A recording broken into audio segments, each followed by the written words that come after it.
Muito obrigado a você e à Universidade de Salamanca de ter inventado esse magnífico encontro com pessoas que eu conheço, pessoas que eu não conheço, mas li. Então é um grande prazer. Eu acho que você demorou até demais para me apresentar, então não vou. Mas é prova de sua gentileza. Bom, quando você me solicitou e perguntou do título, eu logo fui para o conto que eu estava justamente trabalhando, analisando, que eu acho que boa parte aqui deve conhecer, que é o Meu Tio Yaguareté, do Guimarães Rosa. Mas sabendo desse interesse e desse foco spitzeriano, eu acabei colocando uma epígrafe do Spitzer para começar. Eu não sei se funciona. Ok, tudo bem. Então, bom, a epígrafe é a seguinte, justamente naquele texto que você citou, traduzido pelo Foucault, que diz o seguinte: o sangue da criação poética é o mesmo em toda parte. Eu gostei porque fala em sangue, eu vou falar em onça, mas não só por isso. Quer o ataquemos no nível da linguagem ou no nível das ideias, da narrativa ou da composição. Então, isso talvez podemos repensar a partir do caminho que eu vou tentar seguir agora. O conto, e eu vou começar por uma parte que eu intitulei O Problema. O conto é publicado em 1961 na revista Senhor, em março de 61, e hoje se encontra no volume póstumo Estas Histórias, publicado em 69, com algumas indicações de variantes, mas poucas. O Ettore, que está aqui, diz desse conto, que ele analisou também, nele se reflete a totalidade da obra de Rosa. E é usado, mas eu quase estou tentado a concordar com você, Ettore. Mas a história da redação do conto, que eu não vou detalhar, é interessante, porque sabemos que, apesar de ter sido publicado em 61, a redação é provavelmente anterior à de Grande Sertão Veredas. E tem semelhanças, sobretudo o dispositivo, que não dá para chamar de narrativo, porque não é nem no Grande Sertão, nem no caso do Tio Yaguareté, uma narrativa, é um monólogo, um falso diálogo, portanto, se remete mais ao gênero dramático do que ao gênero narrativo. Então, isso é um dispositivo comum. Depois tem diferenças importantes, mas não é bem o meu ponto. O que sabemos também é que em 47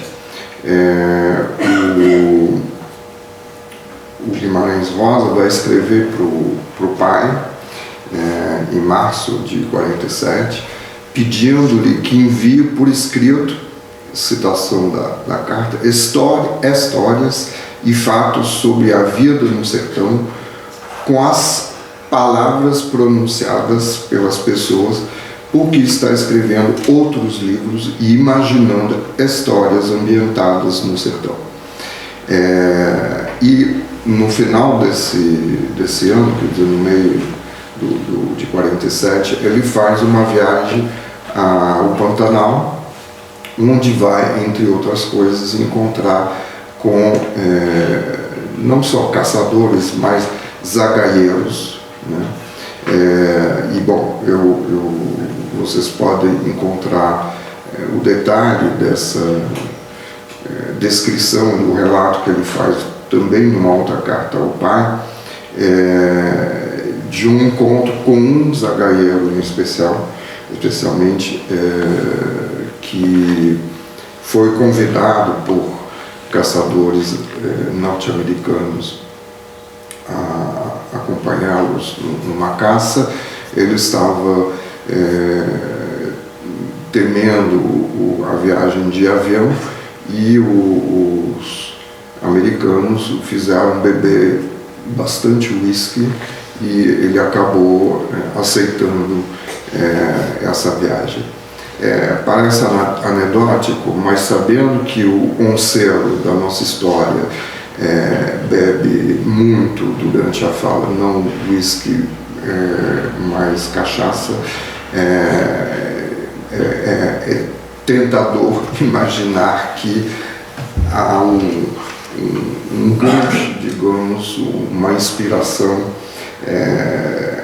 já em 47 dessa história do conto, né? Esse caçador, ele tem vários nomes, mas eu prefiro chamá-lo de onceiro, justamente porque ele tem muitos nomes. Eu não sei como continuando passando, tudo bem. Ele diz assim num parágrafo: eu tenho todo o nome, e vai enumerando a sucessão de nome que ele recebeu, da mãe, do pai, de um missionário, dos donos de fazenda que o contrataram, enfim. E ele conclui: agora tem nome nenhum, agora tem nome, mas não. Portanto, em vez de escolher um nome dessa lista que ele dá, eu prefiro chamá-lo de onceiro. A história, para resumir rapidamente, portanto, esse onceiro que hospede um viajante durante uma noite num lugar ermo, poderia ser chamado de sertão, ou como Hertog designa, de wilderness, né, um lugar assim, selvagem. E eu selecionei rapidamente algumas frases do início do conto, né, quando ele se dirige a esse viajante. Mas você sabia que eu moro aqui? Mas você enxergou esse foguinho meu de longe? Mas você entra, você pode ficar aqui. Isso não é casa.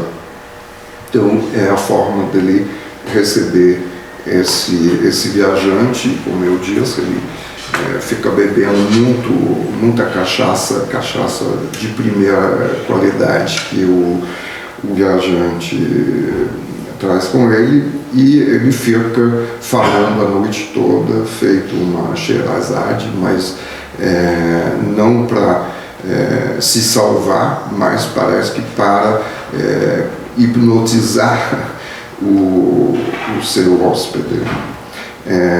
E aí ele vai contando de modo fragmentado, com muitas digressões, a história dele e como ele foi contratado pelo Union Gedi para desonçar a região.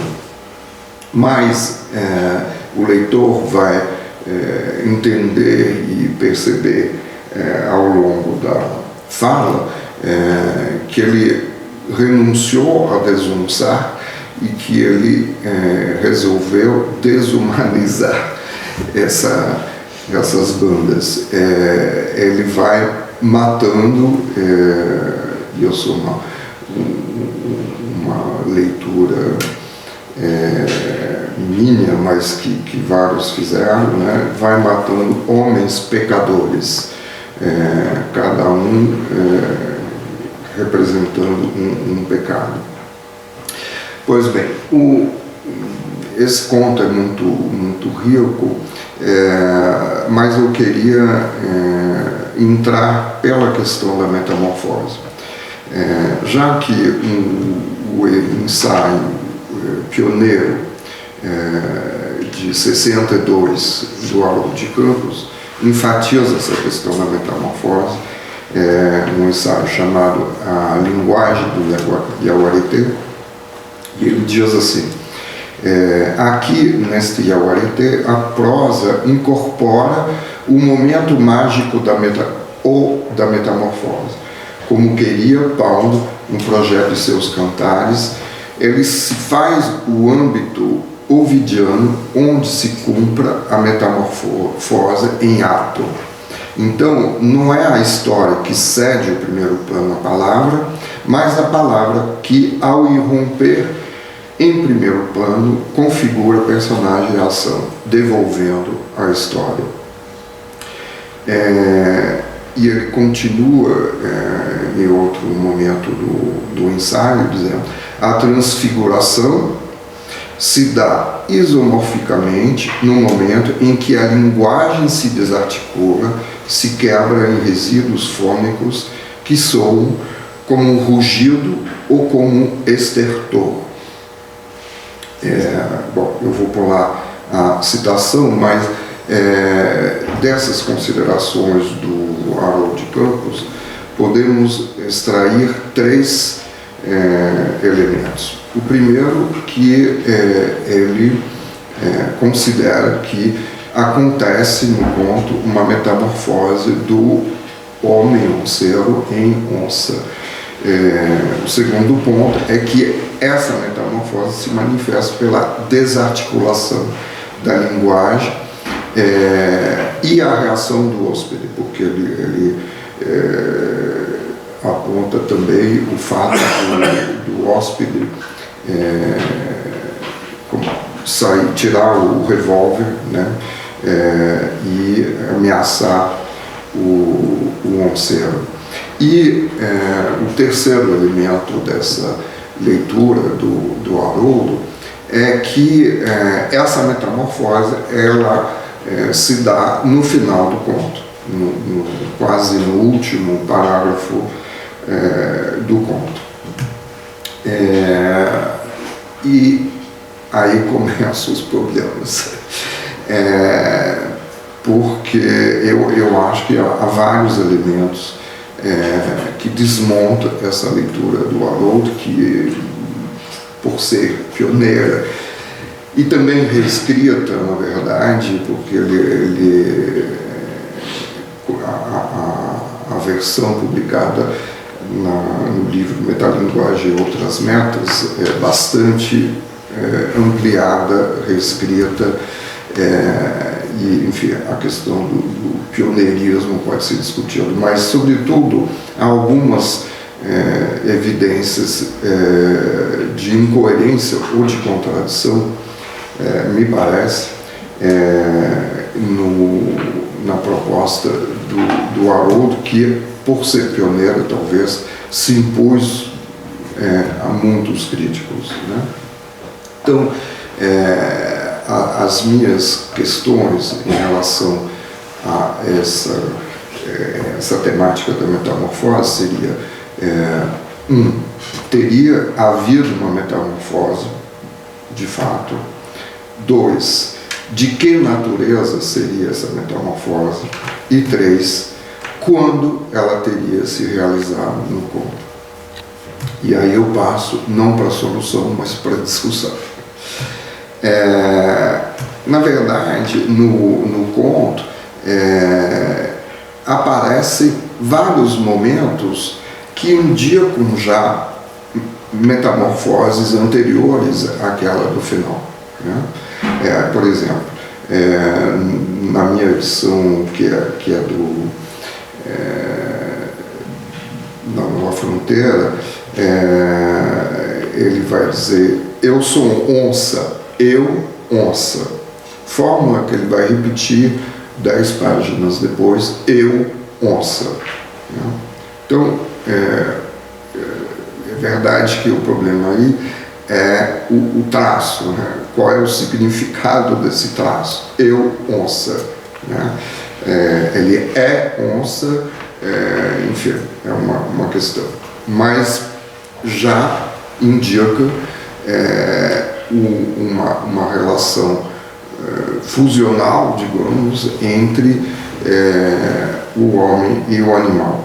E em outro trecho, eu vou ler uma passagem maior, ele conta a história de 3 bandidos fugitivos, Jababora, que é a palavra supostamente tupi para designar o fugitivo. Então, esse se chama Guguê, homem bom, mas mesmo bom, nunca me xingou não. Eu queria passear, ele gostava de caminhar não, só ficava deitado em rede, no capim, dia inteiro, pedia até para eu trazer água na cabaça, de ele beber. Fazia nada, dormia, pitava, espichava deitado, proseava. Eu também. Aquele Guguê puxava prosa danada de boa. E fazia nada, caçava nada, não cava chão para tirar mandioca. Queria passear não. Então, peguei a não querer espiar para ele. Raiva não. Só um enfaro. Eu queria ter raiva dele não. Queria fazer nada não. Não queria. Homem bom. Falei que ia me embora. Vai embora não, que ele falou. Vamos conversar. Mas ele era que dormia o dia todo. De repente, eu sei lá. Eu aguentei não. Bom, eu fiz questão de ler todo esse trecho para chegar, obviamente, àquela fórmula, né? Eu sei. Né? Quer dizer, o verbo, o neologismo rosiano indica uma metamorfose, né? uma transformação desse onceiro em onça. Bom, o que eu acho interessante duas coisas rapidamente. Uma é uma ilustração que eu disse anteriormente. O Guguê encarna a preguiça, ele representa a preguiça e vai ser morto, jogado numa rede e entregue para as onças. Então, a forma da morte que o onceiro vai organizar, ele não mata diretamente o Guguê, mas é uma forma de castigo, né, por onde ele pecou. Bom, o que é interessante é que ele não tem raiva desse Guguê.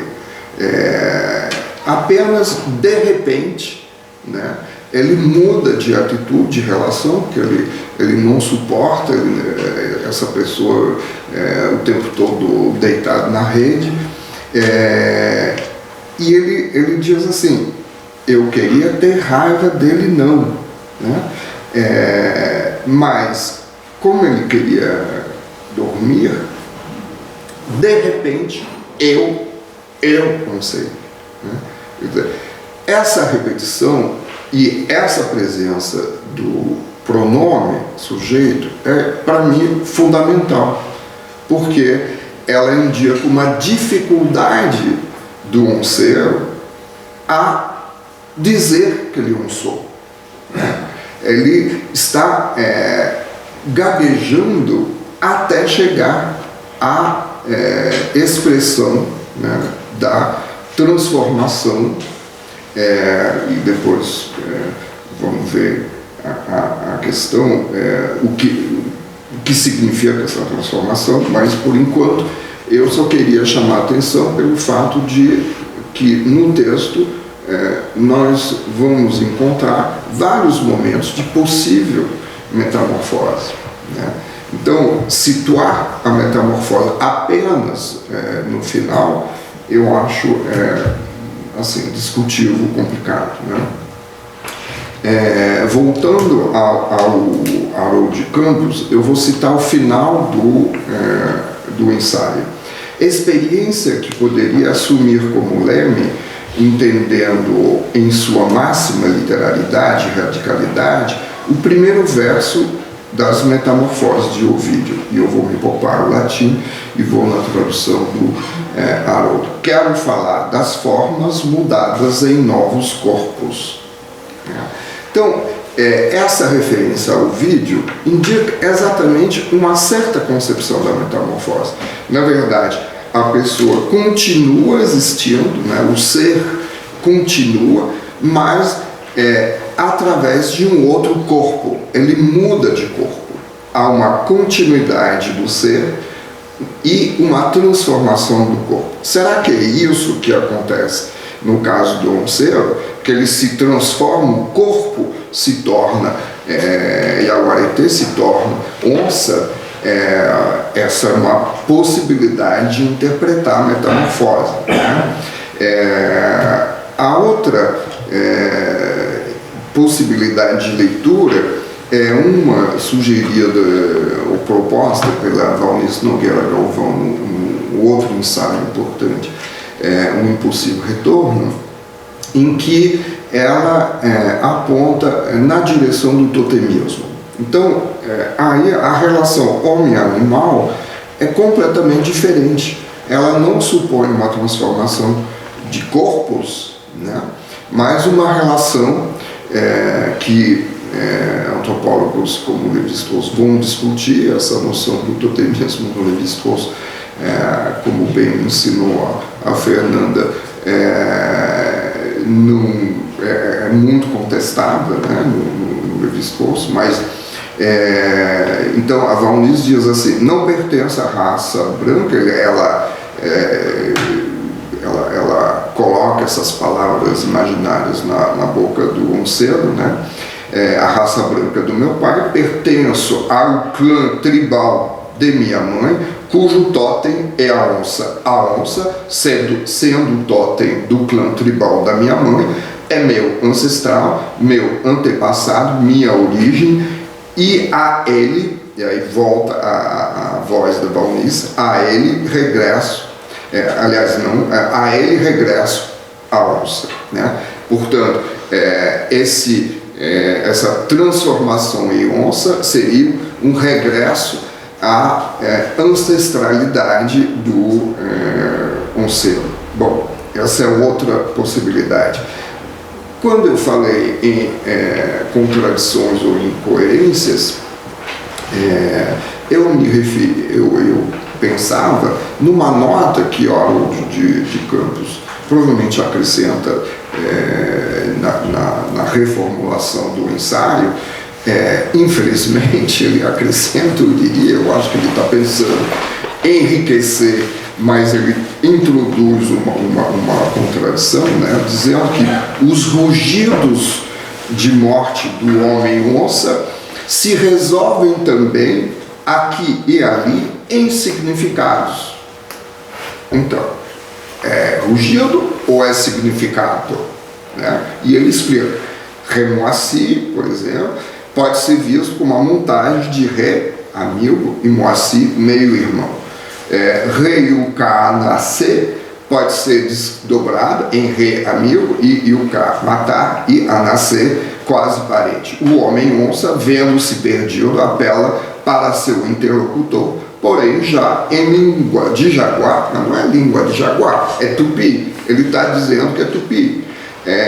Com sons que querem inutilmente dizer: não me mate, sou seu amigo, meio irmão, quase parente. Num ensaio riquíssimo de análise do Tupi nesse conto, do Ávila e do Trevisan, que, aliás, reivindicam uma filiação com Haroldo de Campos. Eles vão dar uma versão completamente diferente desse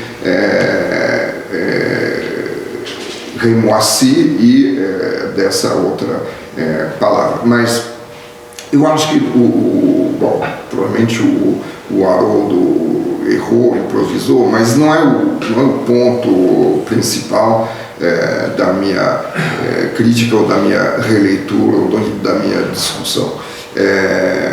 A discussão é assim, se ou é rugido ou é linguagem que faz sentido, né?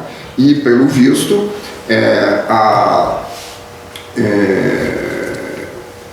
algumas palavras, pelo menos, que fazem sentido, né? Ou tanto para o Haroldo quanto para Ávila e Trevisan. Aliás, um dos gritos proferido pelo Oncero no final é ui, ui.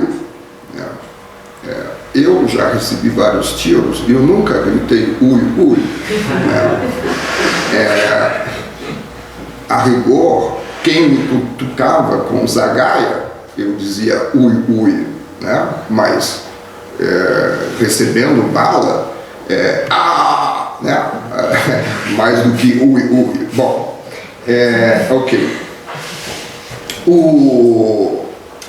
Uma outra maneira de pensar essa relação homem-animal e essa transformação, mas não necessariamente a partir do corpo, né, via Deleuze e Leibniz, né? Deleuze citando o Leibniz dizendo assim, o ponto de vista está no corpo. E, na verdade, a transformação é uma transformação de ponto de vista, né?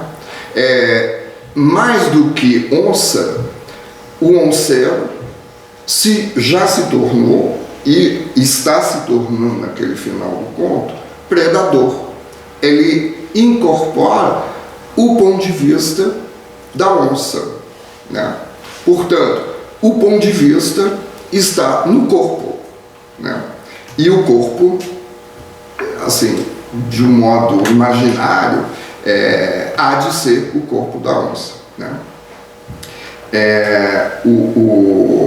O Eduardo Viveiros de Castro, numa conferência também muito rica sobre o conto, vai dizer assim, a noção de que o álcool faz as pessoas virarem bicho ou verem os outros como bichos, confere às Bacantes, é um tema clássico e também um tema indígena. E virar bicho ou ver outros como bicho é um motivo que associa diretamente às ações de ver e de comer, motivo antropofágico perspectivista, né?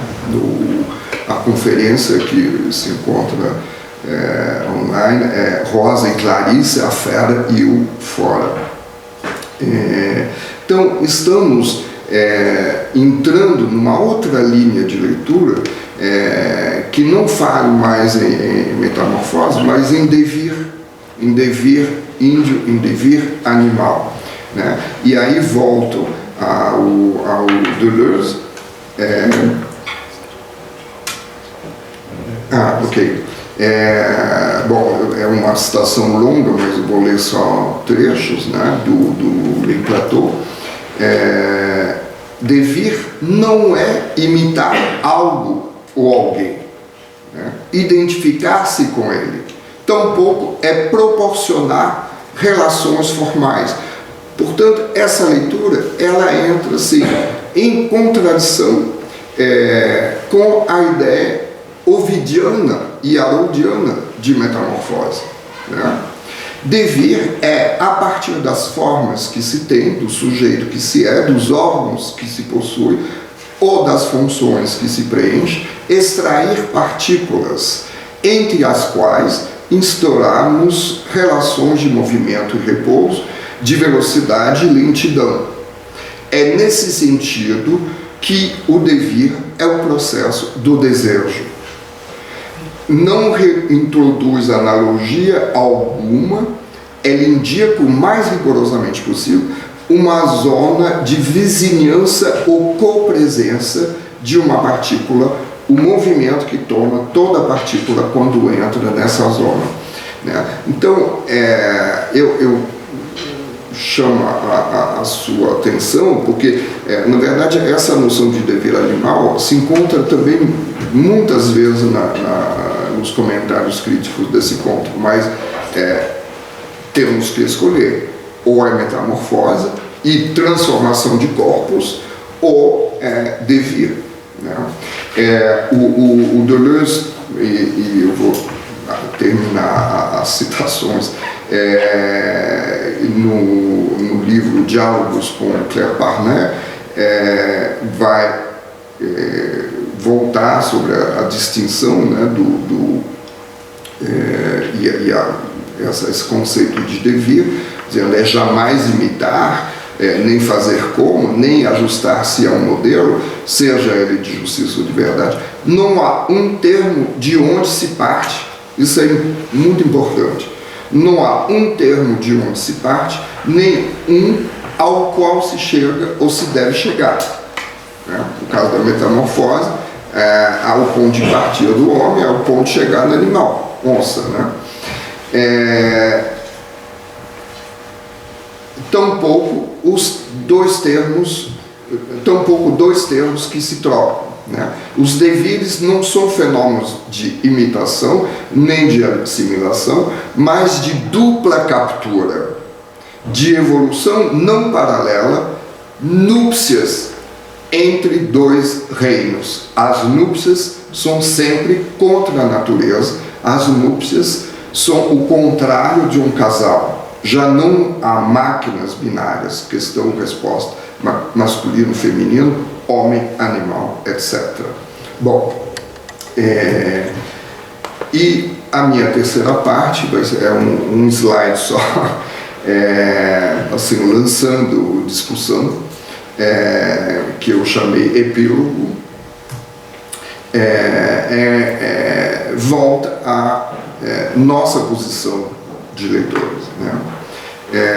Num esquema que vocês não podem ver, eu desenhei assim, simplifiquei uma relação, né? Um ser hóspede, e o que faz um ser com o hóspede?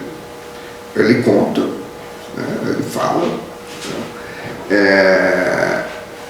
E o modo como ele fala é muito parecido com o modo como ele caça. E ele está caçando o hóspede, né?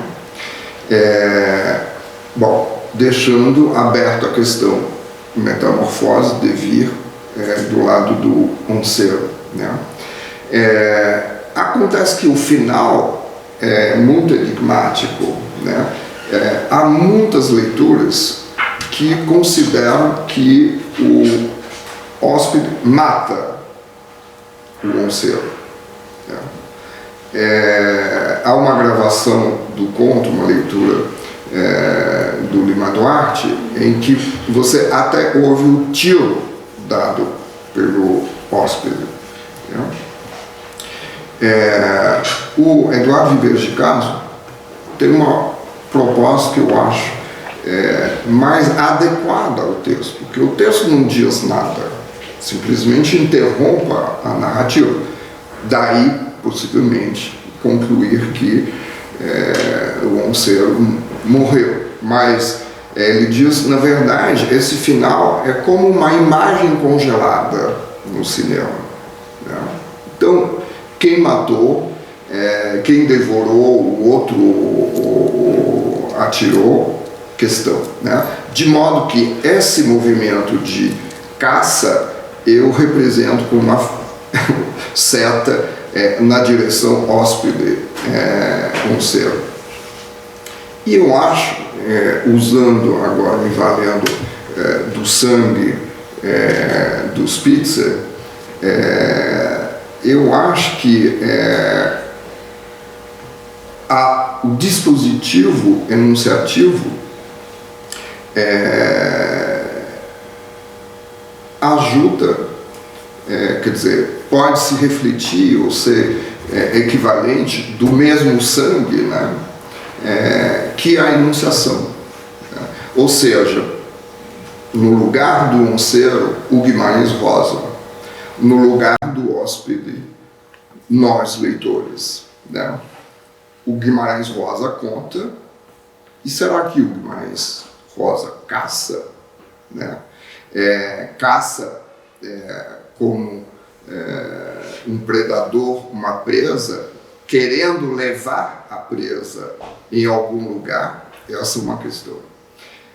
É uma das minhas questões. Né? Mas, sobretudo, eu me interessa, assim, não tanto pensar esse texto e a literatura em geral, não só em relação ao que diz do autor, mas o que faz de nós. Né? O que a literatura faz de nós. Né? Será que ela nos transforma? Será que ela nos leve a um devir? Né? A uma evolução, a essas núpcias de que o Deleuze fala no diálogo com Claire Parnet? Eu acho que tem um pouco disso nos textos, de modo geral, do Guimarães Rosa. Né? Eu acho que o Guimarães Rosa e nós entramos, lendo esse conto, por exemplo, em núpcias, né? Que não são propriamente um casamento, né? Mas que são aproximações e reações provocadas pelo texto, né? E enfim, eu acho que é uma provocação a esses cliques de que o Pedro o Pedro ventríloco, né, do Spitzer falou. O clique é uma forma de metamorfose, de devir, de uma certa forma. Bom, era isso, e espero ter atravessado o espaço dando alguns saltos. Obrigado.